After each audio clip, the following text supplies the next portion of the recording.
श्राद्ध पक्ष में ब्राह्मण को कैसे जिमाएं, इसके लिए पूरा चैप्टर है गरुड़ पुराण में। जब ब्राह्मण देवता आपके घर आए तो सबसे पहले उनका प्रेम से अभिवादन करें और संभव हो सके तो उनको घर से लेने जाएं और घर छोड़ने जाएं। पहला दर्शन नहीं हो सकता है तो जब वे आते हैं उनका प्रेम से अभिवादन करें, उनके चरण धुलाएं। चरण धुलाने के बाद उनको एक सुंदर से स्थान पर विराजित करें और उन्हें ज़्यादा समय तक इंतज़ार न कराएं।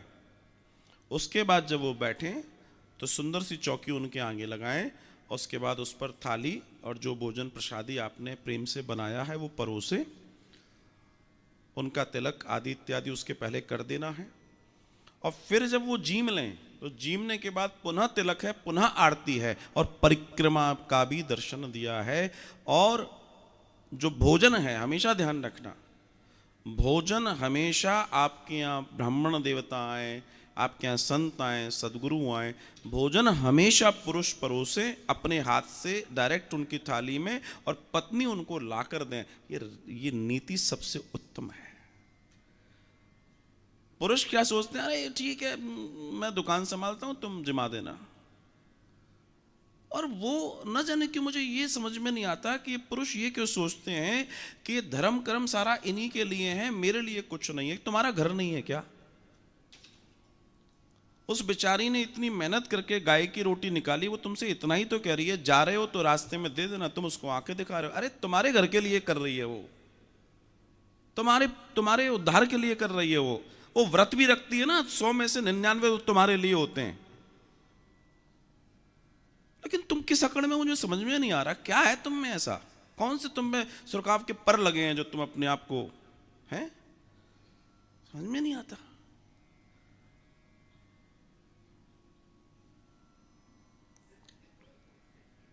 क्या समझते हैं? अरे भैया एक रोटी तुम्हारे हाथ से जाएगी तो तुम सोच सकते हो कि कितना बड़ा काम हो जाएगा। और जो तुम कर रहे हो वही तुम्हारा फिर वो बेटा कर रहा है, वो और चढ़ा हुआ बैठा है, वो तो और इंटेलिजेंट है, क्योंकि उसने मालूम है कि मेरे पिताजी ने मुझे यही सिखाया है।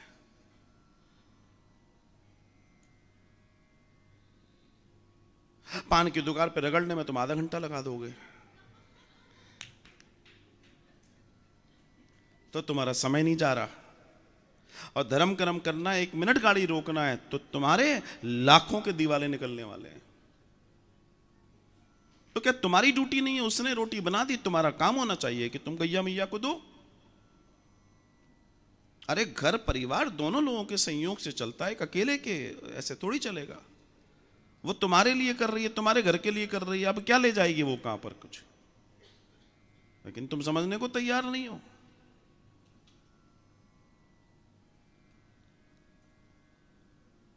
भगवान सुमति दे, इसलिए उनको जिमाना। और जो पितृमोक्ष अमावस्या होती है उस दिन ब्राह्मण जोड़े को जिमाना चाहिए, उस दिन ब्राह्मण और ब्राह्मणी को जिमाना चाहिए, और विधि यही है। और जिमाने के बाद जितना सामर्थ्य हो उससे 21 उनको दक्षिणा और आदि देनी चाहिए। वस्त्र देने का विधान है। अब तुमको मैंने बोल दिया वस्त्र, तुम सबसे वही वाला पैकेट निकालोगे जो बुआ जी के फूफा जी ने तुम्हें दिया था, जिसकी पन्नी पीली पड़ गई है ना। ज्यादातर लोग देखना, वो बेचारा सेट भी कहता है कौन से मूर्ति में बना था, किसी ने सिलवाया नहीं आज तक मुझे, और तुम वही घुमा रहे हो और तुम्हें मालूम है कि तुम नहीं पहन सकते। जीवन में ध्यान रखना, किसी को दान वो दो जो तुम वियर और तुम यूज करते हो। तुम अगर वो दे रहे हो जो तुम यूज नहीं कर सकते तो तुम महापाप के भागी बन रहे हो।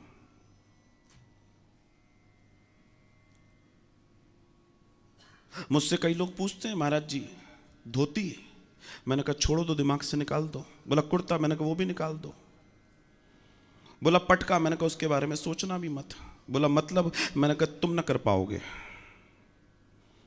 इसलिए तुमको जो देना है अपना एक बंद लिफाफा करो कागज का 1 रुपए वाले में, और तुम उसके निमित्त दे दो। क्योंकि मैं तुमसे कहूंगा देखो तुम मुझे दे गए, मैं पहनना नहीं है मुझे, सीधी सी बात है, तो काहे को उस कपड़े को बेकार करते हो। और जो मैं पहनता हूं उसकी दुकान का नाम बता दूंगा, तुम कहोगे फाइन ठीक है देखते हैं, मिल लेंगे फिर अगली बार।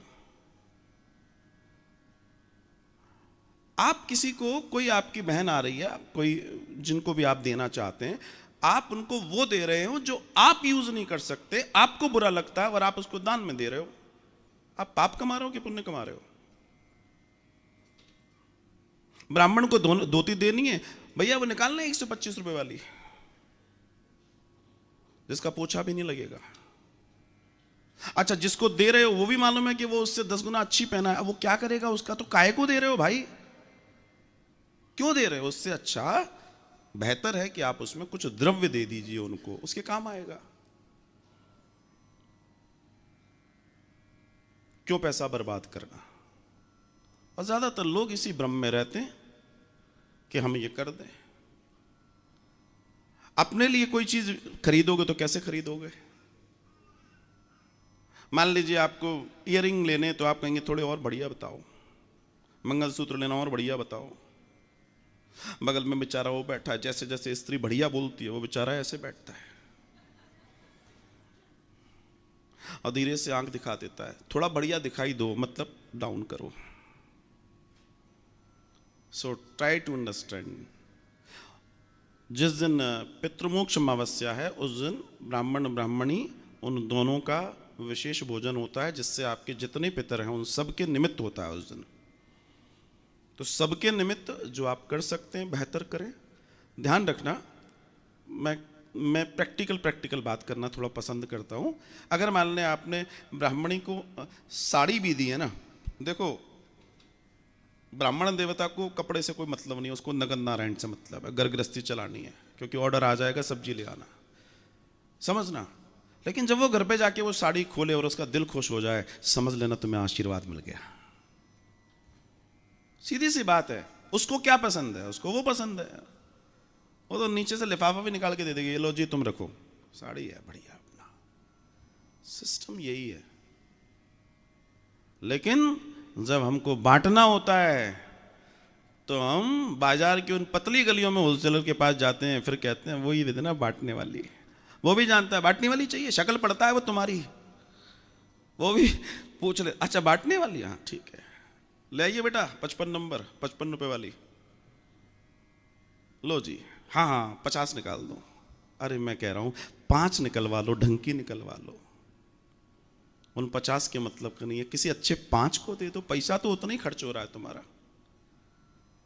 भोजन आप बांट रहे हो, ढंग का बांट तो जरूर ये 500 को बांटना है, 50 को खिलाओ, सुरुचि खिलाओ, अच्छा खिलाओ। उसकी आत्मा आपको आशीर्वाद दे, वो दे या ना दे, उसकी आत्मा आपको आशीर्वाद दे। इसलिए श्राद्ध पर्व को, श्राद्ध पर्व उसका नाम श्राद्ध पर्व है। श्राद्ध मतलब श्रद्धा। और आपकी मतलब मेरी बात को बिल्कुल बाउंस लेके लेना, आज की तारीख में श्रद्धा यही समझ में आता है कि कौन क्या दे रहा है, इससे श्रद्धा समझ में आती है।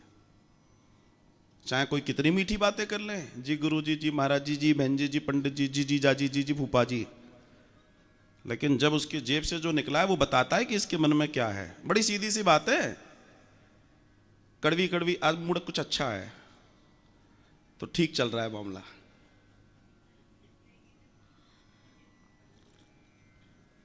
तो अमित सक्सेना जी ब्राह्मण देवता को जैसे, अब समझिए मैं क्यों कह रहा हूं कि जब आप गया जी जाएंगे तो गया जी के बाद आपके जो पितर हैं वो जाएंगे पितृलोक, और पितृलोक में जब वो सुख आसन में प्रेम से बैठेंगे और तब आप उनके लिए जो निमित्त करोगे तो उनका जो आपको आशीर्वाद मिलेगा वो अल्टीमेट होगा, क्योंकि वो सुख अवस्था में है, वो बेटर अवस्था में है। और तब वो जब वो आपको आशीर्वाद देंगे तो आशीर्वाद बहुत सुंदर होगा। इसलिए उस विधि का पालन तो करना ही होगा।